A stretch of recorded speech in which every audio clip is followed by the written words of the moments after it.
Dear viewers, अस्सलाम वालेकुम। आज जिस प्लांट के बारे में आपको बताने जा रहा हूँ, ये एक बहुत ही मिरेकलस प्लांट है जो कि हिंदुस्तान के मुख्तलिफ़ इलाक़ों में पाया जाता है। खेतों में कहीं भी आप निकलेंगे तो ऐसी जगहों पे जहाँ पे धूप अच्छी पड़ती हो और जहाँ थोड़ा सा नमी हो, वहाँ पे ये प्लांट पाया जाता है। इसको देख सकते हैं किस तरीके से ये फूल को देखते हुए आप इसकी फैमिली पहचान सकते हैं। ये एस्ट्रेसी फैमिली है, इसको डेजी फैमिली भी कहते हैं। और इस प्लांट का नाम अकरकरा इसको कहते हैं।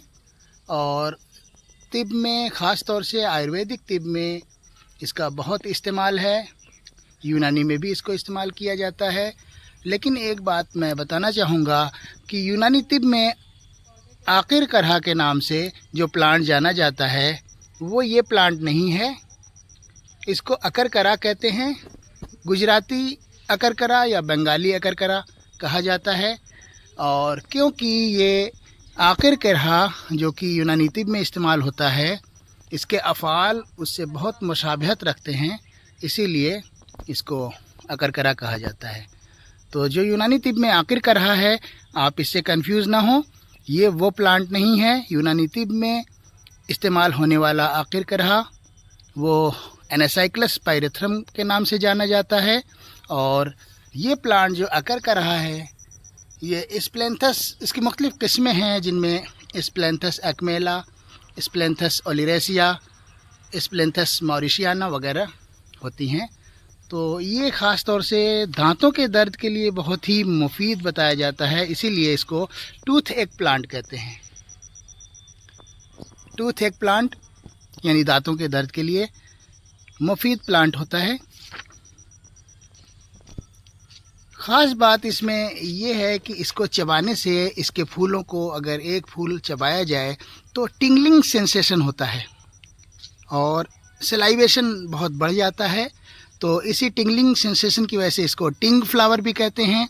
और सलाइवेशन बहुत बढ़ा देता है। ये राल की जो ग्लैंड होती हैं, जो सलाइवरी ग्लैंड होती हैं, उनको स्टिमुलेट कर देता है, जिससे जो है सलाइवेशन बढ़ जाता है। इसीलिए ड्राई माउथ में इसका बहुत बेहतरीन रोल है।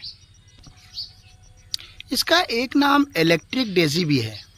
इलेक्ट्रिक डेजी इसलिए कि जब इसको चबाया जाता है तो एक सेंसेशन महसूस होता है, टिंगलिंग, और एक जैसे लगता है कि इलेक्ट्रिसिटी एक दौड़ गई ज़ुबान और माउथ में। तो क्योंकि एक सेंसेशन सा महसूस होता है, इसलिए इसको इलेक्ट्रिक डेजी भी कहते हैं।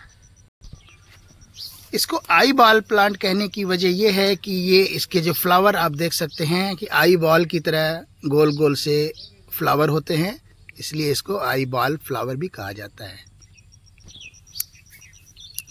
इसके फ्लावर गोल्डन येलो कलर के आप देख सकते हैं। फ्लोरेसेंस इसके किस तरीके से है। एक एक डंठल में एक एक फ्लावर निकल रहा है और गोल्डन कलर है।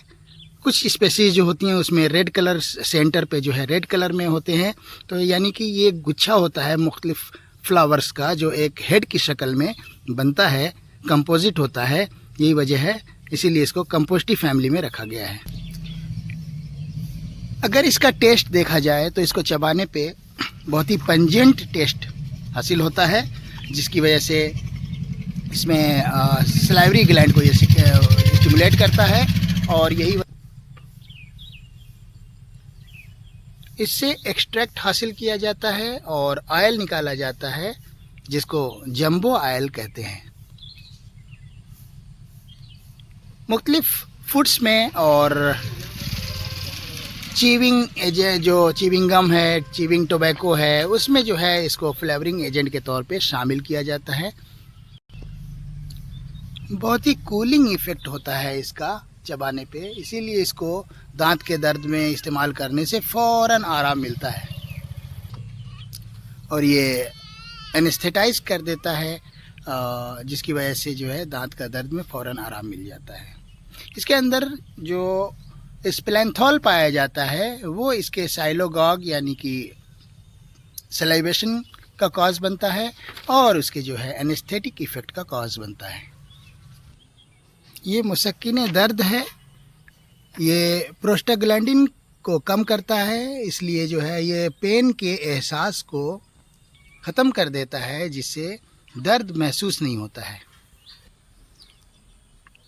इन्फ्लेमेटरी सेल्स के माइग्रेशन को रोक देता है, जिससे इसके एंटी इन्फ्लेमेटरी इफ़ेक्ट ज़ाहिर होते हैं।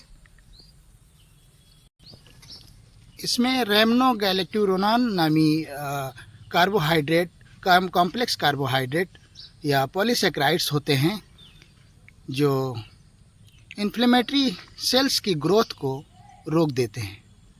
इसलिए ये गैस्ट्रिक अल्सर में भी काम आता है।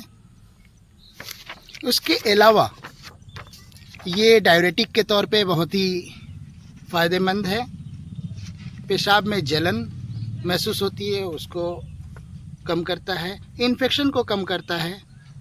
स्टोमेटाइटिस की कंडीशन में इसका इस्तेमाल किया जाए तो फ़ायदा होता है। ख़ास तौर से दांत के दर्द में इसको मुख्तलिफ़ कंपाउंड्स में, ख़ास तौर से मंजन वगैरह में इसको शामिल किया जाता है, जिससे मंजन करते हैं तो ये बहुत फ़ायदा हासिल होता है। ये इसके फ्लावर देख सकते हैं किस तरीके से खिलते हैं। इसको कुछ फ्लावर्स को तोड़ा गया, जिसको हम यूँ दिखाना चाहेंगे। ये इस तरीके से इसके फ्लावर होते हैं।